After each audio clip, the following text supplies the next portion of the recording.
This is a general reading for entertainment purposes only. Watching my content does not constitute an advisory relationship such as therapy or legal counsel. I am not a certified medical or therapeutic professional, and my readings do not constitute professional advice. My readings are for confirmation of what you already intuitively know for yourself, not to get answers from me. General readings like this are like forecasting the weather for the entire planet. I can say that it is summer in the northern hemisphere, but summer looks very different from region to region. So please use your best judgment, take what resonates and leave the rest. And now let's get back to the video. Thank you. Hello, welcome to my channel. This is Bee, and I am the Moon Lodge Mystic. I am going to be going into the lunar forecast for the month of May. This is going to start with the new moon in Krittika on May 19th, and then it's going to go into the full moon in Jyestha in June 3rd. So it's kind of starting after the eclipse cycles that we went over in the previous video. I do want to note that I am using the sidereal zodiac, so all of my discussion here is with reference to sidereal placements of the planets. It's really common for modern Western to use tropical zodiac, and I'm a Vedic astrologer, so I use the sidereal zodiac. This means that the signs are going to be different. So this new moon is happening in Taurus. It's actually happening so early in Taurus that tropically it may also be in Taurus. But the full moon is happening in late Scorpio, so tropically it may actually be in Sagittarius. So yeah, so starting with the new moon, well, let's kind of like touch base, because we, at the time of filming, we're still going through these eclipse patterns. I'm filming on the Tuesday before the full moon eclipse, and it's a pretty stormy period. People are feeling really anxious and unsettled, really sensitive, especially if you are an intuitive person or you have any type of psychic gifts. You probably feel really kind of on edge during this time. I know I'm feeling that way. And there's going to be some lingering energies from that. Eclipses happen like every 6 months or so. So for the next 6 months, there's still the things that have come to a head from those eclipse points are still going to be getting worked out. It's kind of like, imagine like a spiraling staircase. It's like the eclipse event is at the center, and you're still kind of making steps outwards and outwards and outwards, working out that issue. So this lunar cycle is kind of coming up on the heels of those eclipses, and a lot of the planetary placements haven't changed since the eclipse cycle. So Mercury, Jupiter, Rahu are still in Aries. The sun has now moved into Taurus, and since we're having a new moon, it's a sun-moon conjunction, and actually the moon is, you know, in a way being kind of swallowed up by the sun. It's considered combust. Saturn is still in Aquarius. From Aquarius, Saturn aspects Aries, and Saturn aspects Leo and Scorpio. Jupiter from Aries is aspecting Leo, Libra, and Sagittarius. And then Mars has now moved from Gemini into Cancer. And from Cancer, Mars is aspecting Libra, Capricorn, and Aquarius. So that's, you know, that's a lot of things being exchanged. A lot of the fire signs are being emphasized, so things are heating up. 2 planets are aspecting Libra, and they're inimical towards Libra. So Jupiter and Mars. Libra is ruled by Venus, and Venus doesn't really get along with Jupiter or Mars.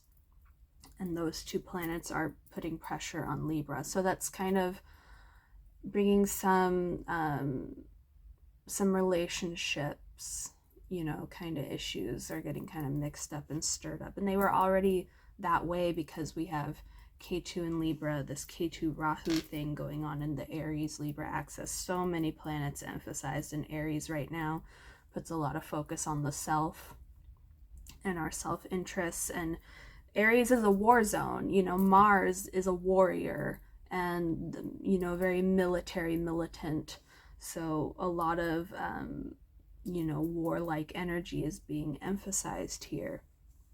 And then Venus has been hanging out in Gemini, and for this new moon, Venus specifically is in the nakshatra of Ardra, which is a very volatile part of Gemini.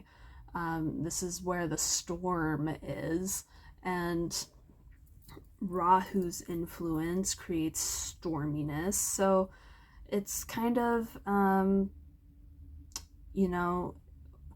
the eclipses were kind of tough, and this next lunar cycle is also going to be still a bit stormy.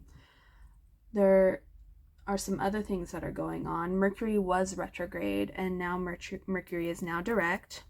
Mercury, Rahu, and Jupiter are all in the nakshatra of Ashwini right now. So let's kind of get into this a little bit. So let's start with Krittika. So we have a new moon in Krittika. A new moon is a combust moon. The moon is dark. The moon is at its weakest point when it is a new moon. What does this mean? It doesn't necessarily mean like the moon is terrible or whatever, but the full moon is extroverted and is out in the world creating things and connecting with family and becoming nourished and nurturing towards the things in our life. A new moon is a withdrawn moon. It's very inwardly focused. It's feeling vulnerable, and when you feel vulnerable, you feel scared of connecting with other people, and so there's this introverted quality to it. The sun has a kind of like purifying, it's like the purification of burning and fire. So it's like when you're under that type of influence, you tend to want to withdraw and kind of nurture yourself because you're feeling burnt up, and like you're purging or something like that.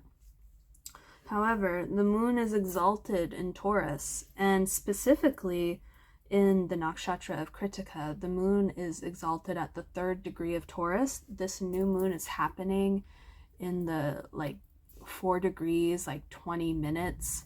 So it's in technically the 5th degree, but it's pretty close to its deep exaltation state.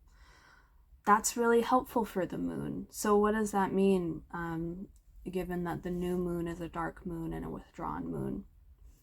Well, Krittika is let's talk about why the moon is exalted in Krittika and not a nakshatra like Rohini.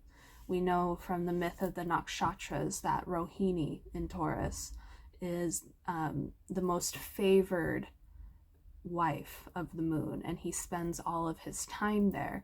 And the other nakshatras, the sister wives, he's got this harem of 27 wives. They all become jealous and they become upset with the fact that he's not giving them equal attention. And so they go to their father and he curses the moon and kills him. And the wives are like, well, we didn't want that. We still want him around. We just want him to share his time with us equally. And so, the father is like, well, you can't exactly undo a curse like that, but let me bring him back. And so that's why we have the waxing and waning cycles of the moon. The moon is brought back to life, but he still has to, weaken down and, and die every month because the curse can't be completely removed. But he does now travel around the nakshatras, and we have a full moon in a different nakshatra every single month. So he is spending his time equally among his wives. So you would think that the moon would be exalted in Rohini. Well, that's not exactly the case. And why is that? Well, Rohini represents the female creative principle. It's this gestating type of receptive act of creativity. And the moon is also representative of the feminine creative principle. Moon is associated with mother and womb and everything. And frankly, that creates inertia, you can't have two eggs. Like if you're talking about sexual reproduction, two eggs does not make a fetus. There has to be the egg and there has to be a sperm or a seed, in order to actually bring something forth into life. So moon in Rohini is actually inert, whereas Krittika, when we get into the myth of Krittika, the myth goes like this. So first off, the Krittika represents the male, procreative principle, and that comes from the myth associated with it. So it starts with Shiva. Shiva is an ascetic, and that means that he's into self-denial, basically. He denies himself pleasures and all that. So he's always meditating. He's a yogi. And they needed Shiva. The Devas, were under attack by a demon.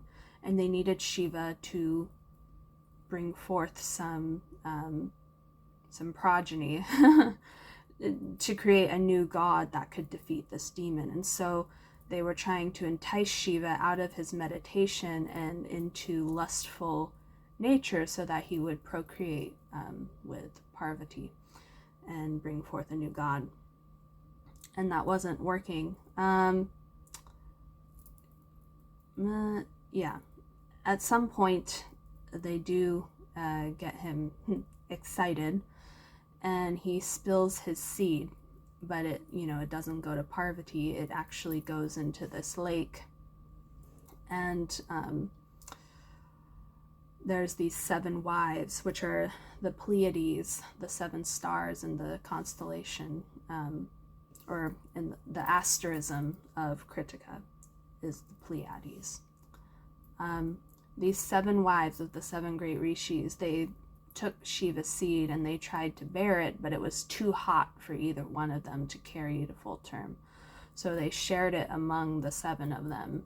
And eventually what gestated forth is the warrior god Kartikeya, which is Mars, the brother of Ganesha, who tends to be represented by either Ketu or Jupiter. But more so Jupiter. Anyways, so that's where this male procreative principle gets associated with Krittika. So the moon is exalted in Krittika because you need both the feminine and the masculine creative principles to come together to actually bring forth something that can gestate into new life. Otherwise it's inert. So there's a lot of creativity associated with the moon being in Krittika and being exalted. But it's a new moon. It's a dark moon. So that creative force, usually we're going to want to do something in the external world, like you can be trying out a new project, trying to start a new business, or start something new, trying to create artistically or something like that. Maybe you're just trying to cook a nice meal or plan a great dinner for something. But when we have this new moon circumstance and we have all these other kind of stormy things that I'll get into more detail in a bit, we feel thwarted in trying to bring that into this world. And so the external conditions are kind of stormy and not very conducive during a new moon of trying to bring something out into the world externally. But if you want to focus inward, it's really great for that. So giving birth to something internally, like a new attitude, a new way of thinking about something, a new idea that you're not acting out yet, but you're just letting it kind of mature and gestate within yourself and trying to give it some consideration and nurture it and, let it kind of take its own form rather than trying to force it to come out, when it's too early. So, new moons, again, good for going inwards. I think focusing on kind of withdrawing a bit. People might feel a little more introverted during this time, and they might feel some external pressures from the kind of things that are going on with these other planets. But really the impulse is kind of calling us to let the external world do what it's doing, but don't get caught up in the storm that's going on. So let me refer to my notes a little bit so that I can get back to these planets. So again, new moon, dark moon, vulnerable moon, feeling vulnerable, but also this vulnerability is going to spark some type of creative internal gestation, something that wants to come forth, a new personality trait, a new way of being or thinking about something. A lot of emphasis is being placed on Aries right now. I mentioned previously, Aries is really warlike, contentious, confrontational, but it can also be, the sun is usually exalted in Aries, and that's because taking this leadership type of thing to the battlefield can really help you actually fight for what you want and become victorious over enemies and whatnot, and any type of obstacles that can come your way. But Mercury is in Aries. Mercury and Mars do not get along. Mercury in Aries becomes kind of, it's our speech. It's also commerce, so there's a lot of competition going on. There's a lot of tendency towards aggressive speech. Rahu and Jupiter. Rahu is a corrupting influence. Rahu is very criminally minded, very savvy, and, I think that's enough. Jupiter does well in Aries. Jupiter is a positive influence on this Aries business going on. Jupiter and Mars get along. Jupiter is the light of consciousness. This, he's bringing the light to the situation. Spirituality, wisdom, and whatnot. But he's conjunct with Rahu. This helps ease the influence of Rahu, but it also runs a risk of creating distorted ideas and ideals. Jupiter is very idealistic, and Jupiter in Aries is willing to fight for his ideals. Rahu's influence on Jupiter kind of makes those ideals distorted and corrupted. So you might be fighting for something that you think is right, and you don't realize that the road to hell is paved with good intentions, It's not that bad. It really depends on your chart ascendant, whether or not Jupiter is friendly to your ascendant. So Jupiter is friends with the Mars, the Sun, and the Moon. So Cancer ascendant, Leo ascendant, Aries ascendant, Scorpio ascendant, Sagittarius ascendant, Pisces ascendant. Jupiter is friends to all those ascendants. If your moon is in those signs, then you also have a positive, Jupiter can be a really positive influence on you. If your ascendant isn't in one of those signs, or your moon isn't in one of those signs, but your ascendant or moon is, then it's a mixed bag. So it's kind of, you get a piece of both worlds. So on one hand, Jupiter can be very illuminating and help you stay grounded and spiritually uplifted, so that you can overcome the challenges that Rahu and Mercury are bringing into the sign of Aries. Jupiter is also a very expansive planet.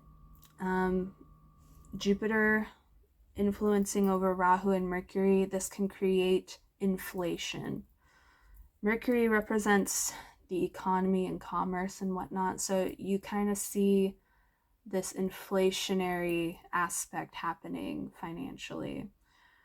It's very important to kind of hold your horses on any financial decisions during this time. You really are going to want to wait for Mercury to move into Taurus, which doesn't happen until June 8th. Once Mercury crosses into Taurus, financial matters are going to become a lot more stable.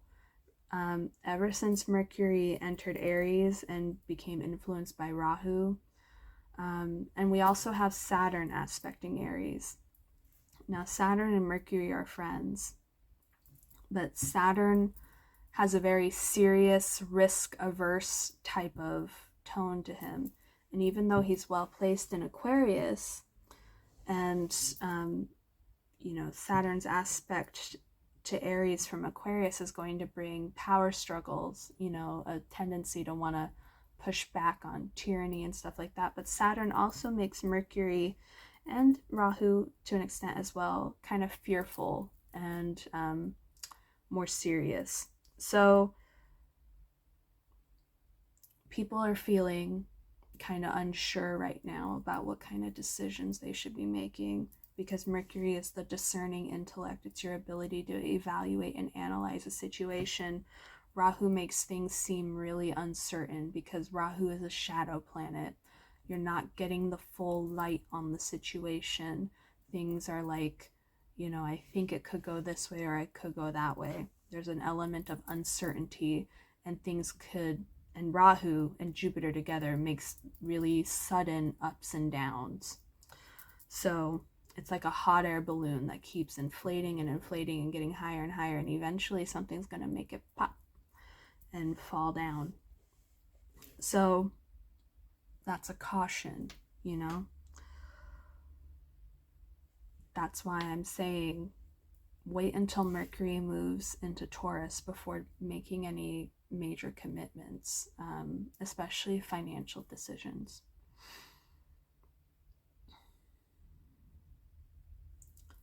These are all happening in the nakshatra of Ashwini. The myth of Ashwini is about the sun's arrogance, really. The sun, we know, is exalted in Aries. And when the sun is in Aries, he becomes incredibly self-absorbed. Now, here's the myth of Ashwini. The sun was married to a woman, I think her name was Sanja or Sanjia or something. But she could not tolerate his heat. He was too into himself. There was no space for anyone to really exist. So she left, and she left a shadow in her place, Chaya. She left for the desert to practice austerities, to try and become a better person, to be able to withstand and become worthy of being with the sun. He was so self-absorbed and narcissistic, right? So she's like, I'm not worthy. She goes to the desert to practice. The sun doesn't even realize that this has happened. He continues on normal, like Chaya is just Sanjia, And he actually conceives with her 2 children. One is Saturn, Shani. The other is Yama, the god of death. That's when Sun starts to realize, maybe something's going on here. I have not even realized that my wife has left me and left this shadow in her place. So he approaches her father, his father-in-law, who is the celestial architect of the gods. And he says, I've got this issue. My wife has left me. What can I do to fix this situation? And he goes, well, you're really too much. No one can really stand to be around you because you're too full of yourself. We need to cut you down a few sizes. So the son willingly submits himself to being put on a lathe, like a wood turning lathe, and he's carved down several sizes. And these pieces of himself go on to become these, like Shiva's trident and Vishnu's discus and all these weapons of the gods. And now that he's shaved down a few pieces, he goes and reunites with his wife, and they bear the twins, the Ashwini twins, who are the healers of the gods. So what's the lesson of this myth? The son willingly submitted himself to this process. He willingly gave up some of his narcissism and that personal power, that it previously he was drunk off of. He shared it with the gods and it became useful. It helped everybody out. And then he was able to reunite with his partner and actually have a loving, fulfilling relationship with her. This is a lesson about sacrifice, and the difference between suffering, loss, and being liberated. So the son submitted himself willingly. The ego submitted willingly to the process. And so it becomes sacrifice. And so he becomes liberated from this excess ego and narcissism and is able to really become his true, idealized, actualized self, not just this inflated self. Rahu here really wants to hold on. It's the opposite nature of Ketu, which Ketu is the great liberator, and Saturn also to an extent. They both kind of share this renunciate quality. But Ketu really is about our attachments, because Rahu is all about obsession and wanting to manifest and possess.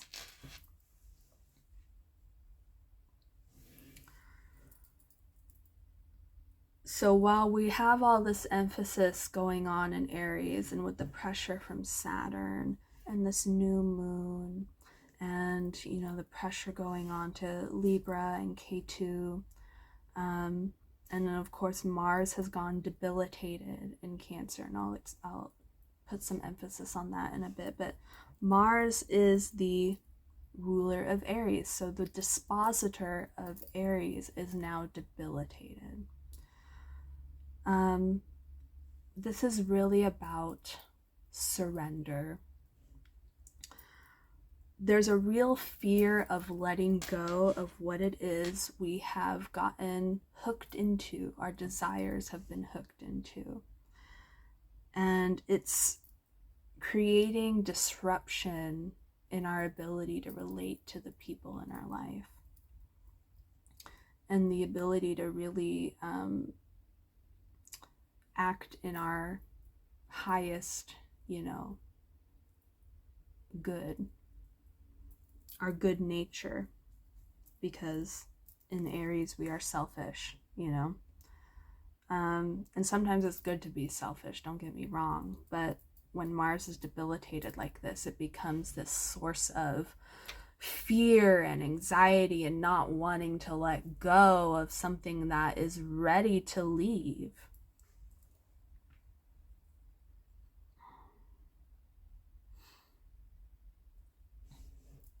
So let's talk a little bit about Mars in Cancer. Cancer represents family, security, home, and household. Why is Mars debilitated in Cancer? Mars represents warriors, fighting, aggression, tenacity. There's also courage and power. There's these good aspects, but in general, it's like the I want this, so I'm going to take it. Well, that's not very helpful or positive or supportive. We don't want that type of thing in the family. Mars in Cancer brings violence into the family. So that can literally, when people have Mars in Cancer, sometimes there's literally abuse that they've witnessed in their family.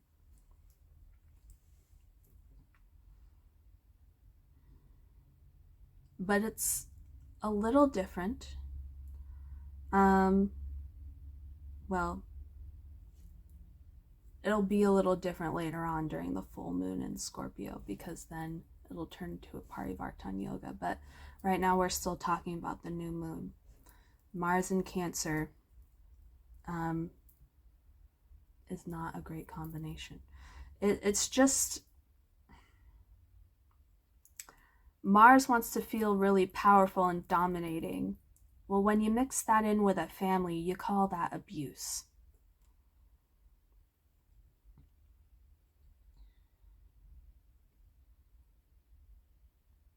That's all that really is. That's all we really need to say about it, right?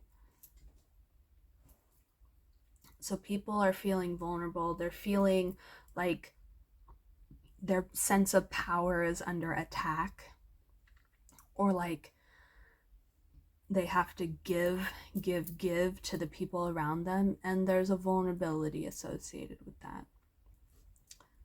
But there is some hope coming in from Jupiter, being able to see the light and see the being able to become aware that what is needed is sacrifice, and that there's nothing to fear with that. And so birthing forth this new aspect of relating to people and personality and whatnot. Yeah. Suffice to say, some things to expect during this new moon is feeling financially unstable and being kind of like, I don't know what's going on. That's going to trigger survival mode for a lot of people. The Mars in Cancer and the Venus in Ardra, that could lead to arguments within the family, or just feeling heated or feeling antagonized, especially with Krittika. So we come back to those 7 wives of the 7 rishis who bore the seed of Shiva. They were accused of being adulterers. Their reputation suffered. And there are stereotypes with Krittika that, like, if you have your moon in Krittika, then your spouse is going to run off with another man or something like that, which is obviously not the case. But it's like calling the Virgin Mary an adulterer, right? Even though she is fulfilling an important spiritual duty. So you might be feeling persecuted or misunderstood. And that's when it's important to kind of set some boundaries with people who aren't supporting your happiness.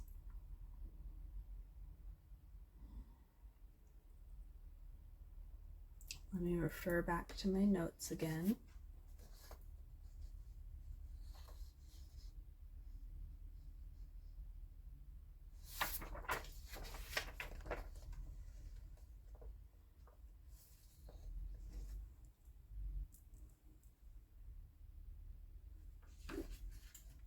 Right.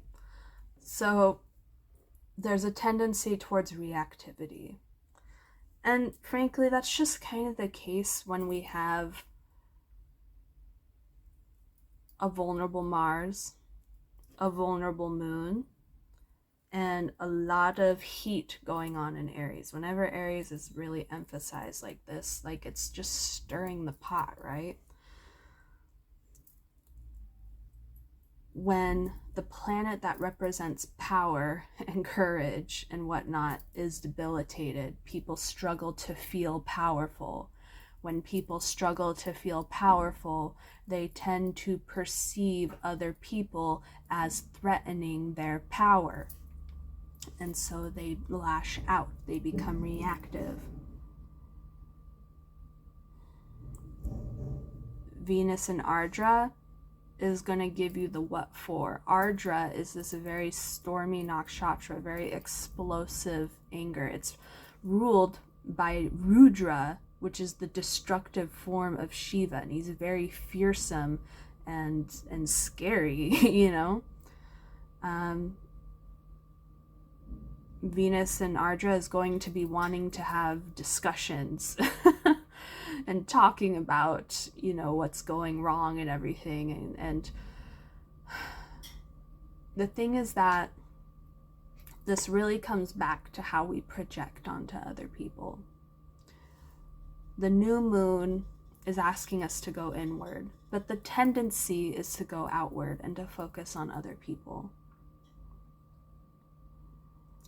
And when we have nakshatras that are ruled by deities like Rudra or Kali or something like that, these are still very auspicious gods, even though they're scary and fearsome and fierce and violent.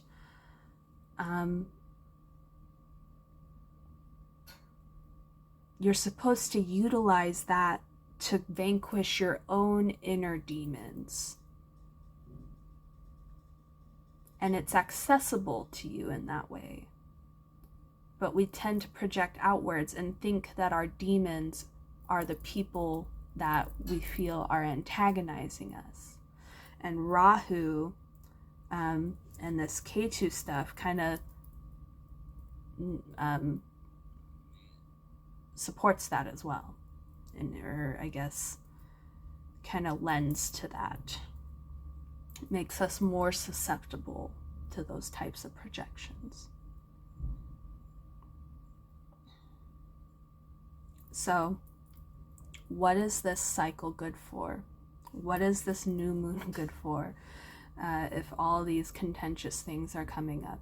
Well, whenever you have conflict like this, or whenever you have this, you feel like you want to lash out at people, that's a great opportunity to do some inner work and to do some shadow work and really take time to go inward. So again, this new moon, withdrawing.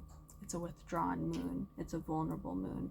Even though it's an exalted moon, it's a highly creative moon.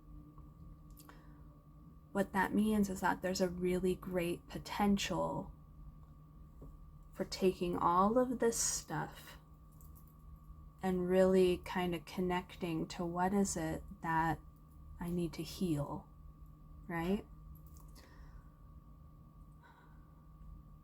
Another thing to note is that Mars in Cancer can really bring up some mother issues or even parental issues. If you have any old familial traumas or something like that, that can be getting stirred up during this time.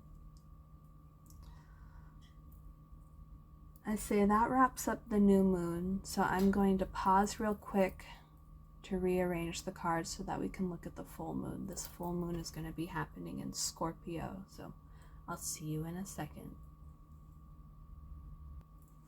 Alright, welcome back.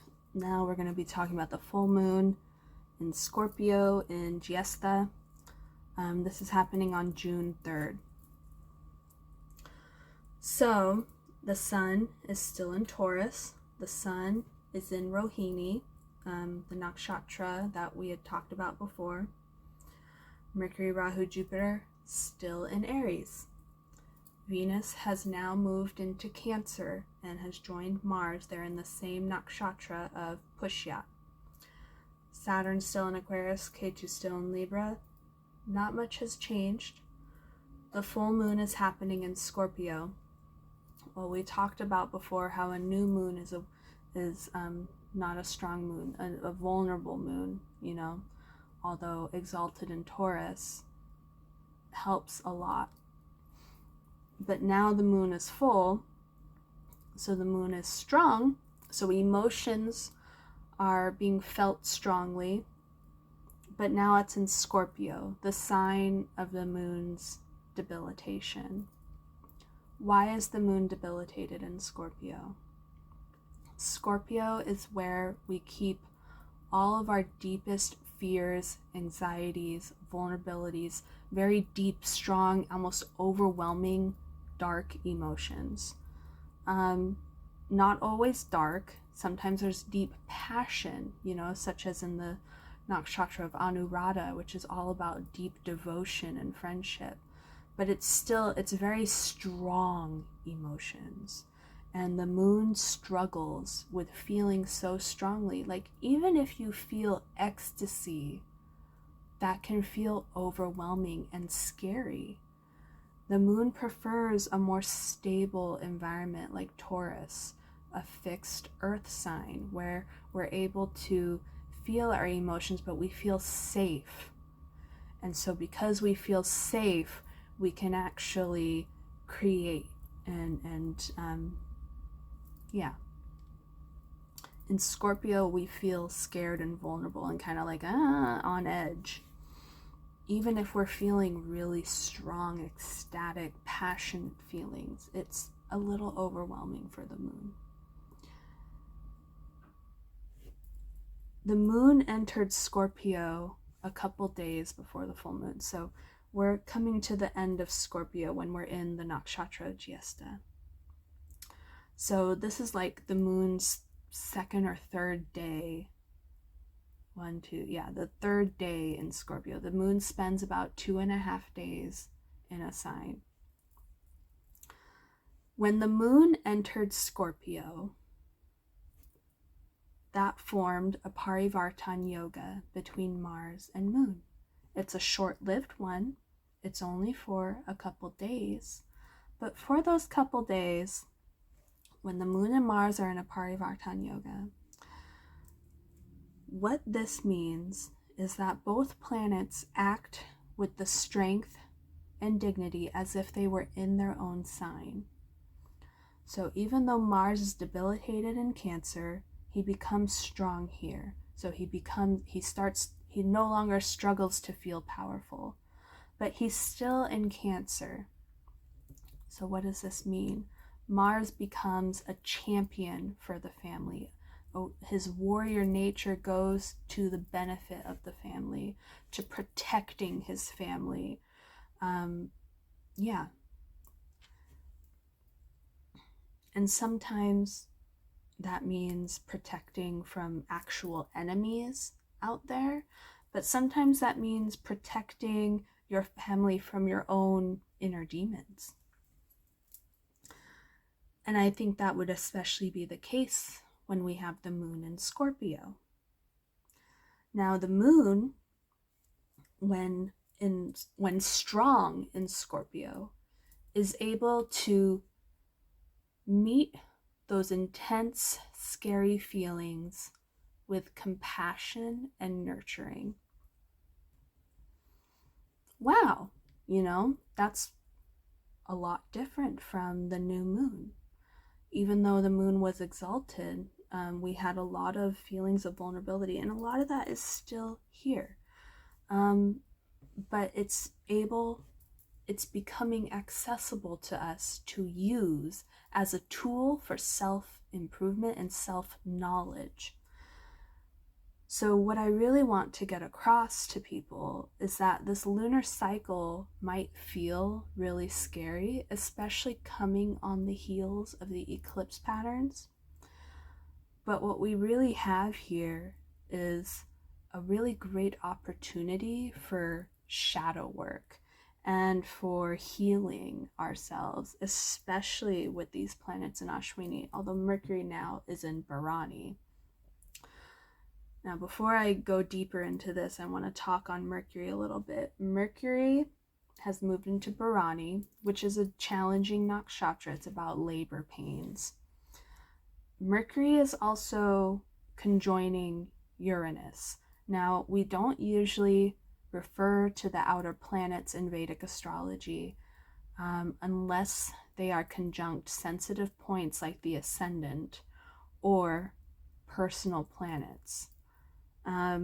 So when a planet comes into conjunction with Uranus, or an outer planet, so that's like Neptune or Pluto, and they're nearly in the same degree during this time.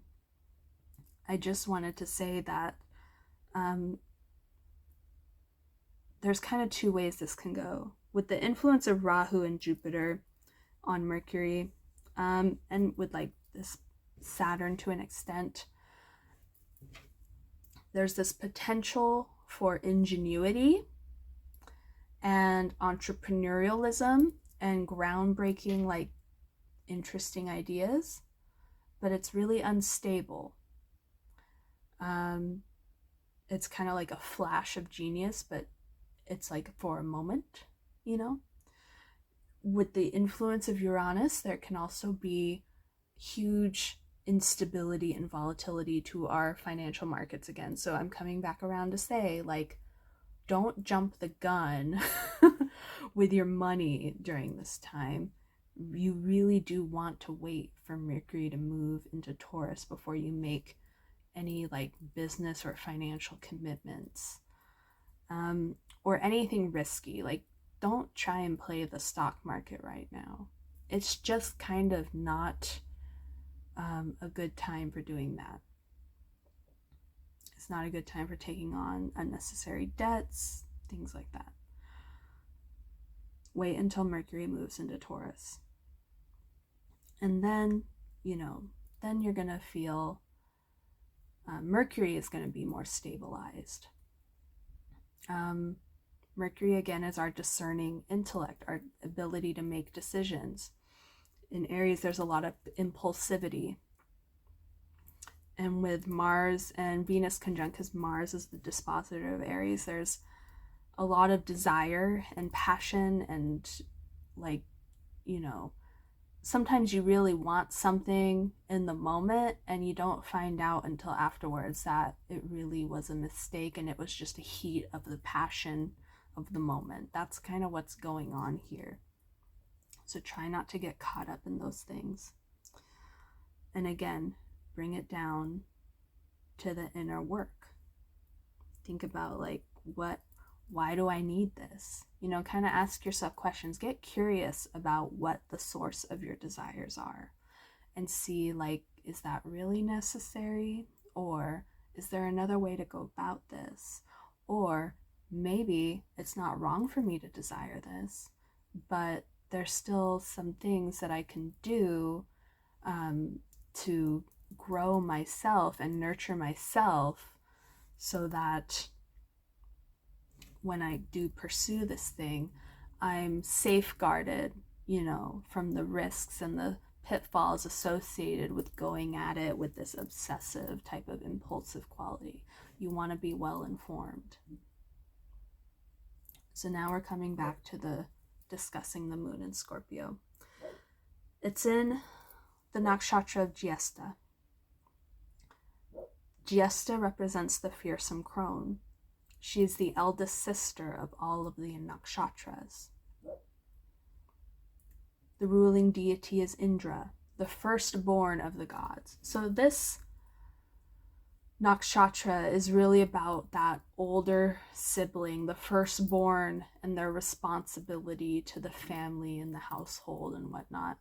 I'm an elder sibling. I'm the oldest in my household, and I'm sure there are a lot of other older siblings that know that you just are treated more responsibly. Like, you have to hold more responsibility generally in your household when you are the oldest.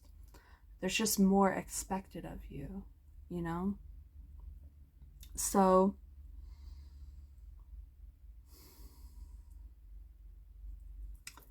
we talked about how the Mars in Cancer And then Moon going through Scorpio and going through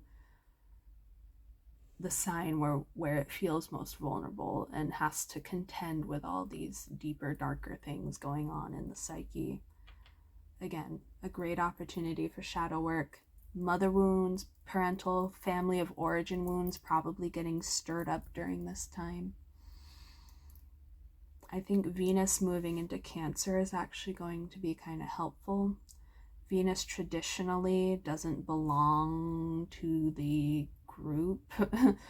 Moon, Leo, Jupiter, and Mars kind of have their own camp, and Venus isn't in that camp, but I don't think Venus necessarily does bad in Cancer, because Venus is all about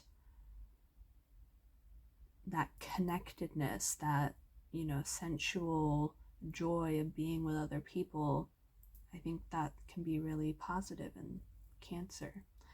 And the influence here kind of just helps mitigate some of that cantankerous aggressiveness that Mars can be bringing into things. Venus in Gemini really wanted to talk about the issues, and Venus in Cancer really wants to hug it out, basically.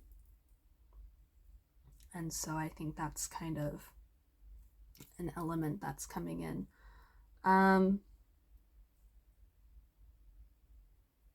Yeah. Moon in Jyestha is really calling upon people to access their inner authority. Another thing to note is that Scorpio and Cancer are water signs. The other water sign is Pisces. And the water signs are associated with moksha, or letting go, renunciation.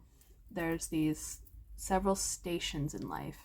We start out in the Dharma station, which is the 1st, 5th, and the 9th houses. So Aries, Leo, Sagittarius. Those are the Dharma signs. So our sense of purpose and direction in life. Next comes the Arta station, which are the earth signs. That's about acquiring the resources to support our purpose that we need, to enact. And then the Kama station is the air signs, and that's connecting with other people and finding your people, your tribe, and really rejoicing in belonging to a sense of community of people who share in your values. And then comes the moksha station, which is giving back to the society and the community which was able to help you and support you acting out your purpose in life. Moksha comes back to those lessons we were talking about with surrender and releasing. The difference between suffering loss and being liberated is your own ego attitude and your ability to willingly sacrifice, what you're holding on to, and letting it go and allowing it to leave you. So think about that when you're coming up on this full moon and you might be feeling like you're getting triggered, or like some family matters are being really stirred up for you, especially old wounds whenever we're talking about Scorpio. Old relationships, things like that. Any type of old traumas might be stirred up. This is a really great time where you can actually let that go and give birth to a new you, a new personality that doesn't carry around all this old baggage.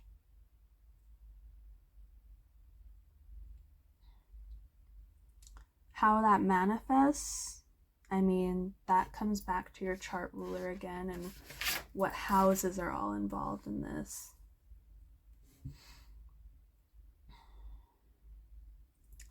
Saturn also is aspecting the moon in Scorpio. Saturn's aspect is contentious. It's not necessarily positive. That'll be different if you have a chart ruler where Saturn is a good planet for you. If he's not so friendly, then it's more challenging. So Saturn's impact on the moon tends to create depression or a kind of self-absorption. Saturn is the most sensitive planet because he's so he's a perfectionist, right? And so he's really sensitive to whether or not he is performing well and stuff like that. And that type of self-focus tends to beget depression because you're just focused on everything that's going wrong. When Saturn's a positive planet for you, that turns into a type of determination and really hard, good work ethic, and you really apply yourself to bettering yourself. When Saturn is not so friendly to your chart, it just is harder to do that. It doesn't mean you can't do that or that you're doomed to just wallow in depression and self-pity. It just means that accessing that like discipline, that self-discipline doesn't come as naturally to you. So you have to work harder at it. And with a debilitated Mars, after, you could be really struggling to feel that determination. But just be kind to yourself. And yeah. Saturn rewards those who work hard, even if he's not friendly to your chart. So it really is all about your personal effort. And when it all just comes down to your personal effort, well, that's great because you have control over that. And Jyestha is really all about that inner authority and responsibility, taking accountability for your own self and your own needs. This moon is going to be really good for that. It's not necessarily a moon that, is going to be like, oh yeah, you're going to be showered in all this great luck and wonderfulness and whatever. I know we all want to hear that, but this is one of those times where it's like, no, we have to really take stock and be accountable to our inner work, It sucks when, it might not be your fault, that it might be somebody else that hurt you or gave you these wounds that make you struggle with parts of your personality or different things in your life. But it's nobody else's responsibility to heal that. It's your responsibility to heal that. And I think that's kind of what this moon cycle is coming to tell us. So how do you get through a difficult time like this? Well, you really need to try and stay grounded.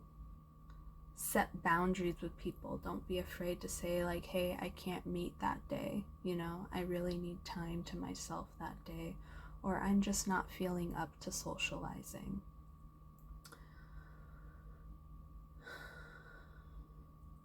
When you start feeling scared or vulnerable, or you're noticing old patterns getting stirred up, be compassionate to yourself. You never stop. Let's see. You can become a transformed person, but the person you were never just disappears. It's not like that never happened, And so it's something that you live with for the rest of your life. It doesn't mean you can't change or that you're forever defined by those things, but they're still there.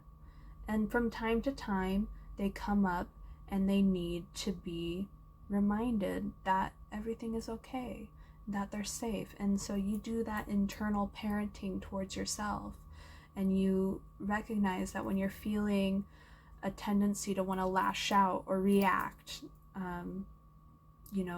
brazenly or whatever towards other people, that's coming from a wounded place, and that wounded place needs compassion and understanding and relatedness.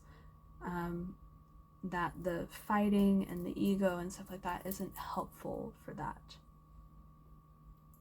And sometimes, there's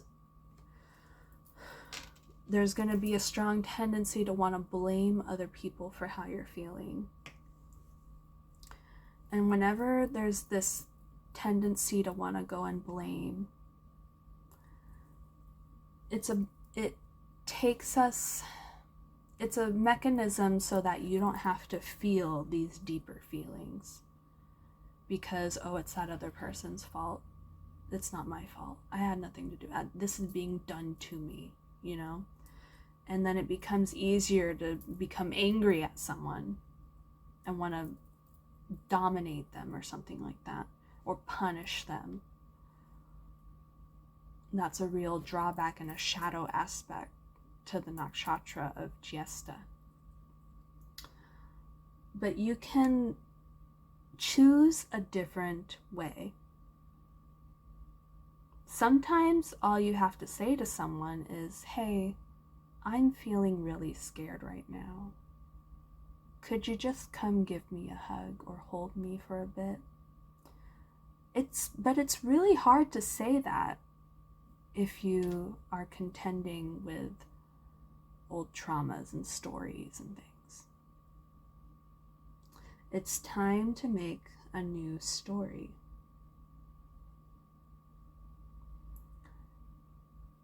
And it's time to stop abandoning ourselves by putting the focus on other people. Bring the focus back to what you're feeling. Identify what it is you're feeling. And see if you can just be present for that feeling for just a few minutes. And really think about, okay, here's an example. And it's so innocuous too, right? I went to a restaurant and I texted my husband that I would like to bring him back something if he wanted anything. And so I sent him a link to the menu, and he said nothing looked appetizing, that he would skip. Totally innocuous. But I took it personally. I noticed myself feel offended that he didn't want anything. Now, in that moment, I could have been like, fine, and gotten an attitude with him about it. But instead I just kind of noticed, that's a little strange. This made me feel sad and upset. Why am I upset by this? It's because I really wanted to do something nice for him, because that's how I feel connected to him. And so I just said, hey, that's fine that you don't want anything, but I really want to do something nice for you, so let me know if there's something that I can do for you when I get home. Now, isn't that kind of interesting? Because past me, several years ago, would have gotten upset in that moment and totally undermined my own desire to do something nice for somebody that I care about. So that's something to keep in mind. And that's the kind of, self-awareness that the moon is kind of calling us towards. Noticing when you're feeling put off, offended, or saddened, or hurt by something, and kind of getting curious, why does that make me feel this way? What is the real desire here that I want, So I think that kind of wraps up this lunar cycle. I hope that this information was really helpful for you all. Thank you so much for coming to my channel. I would really appreciate it if you would like and subscribe to my channel and give me feedback if you enjoyed this or if you got something out of it. I really enjoy hearing how people connect to my readings and my content.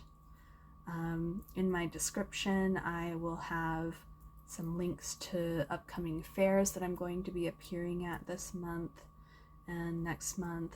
And I will see you next time. Take care, and bye-bye.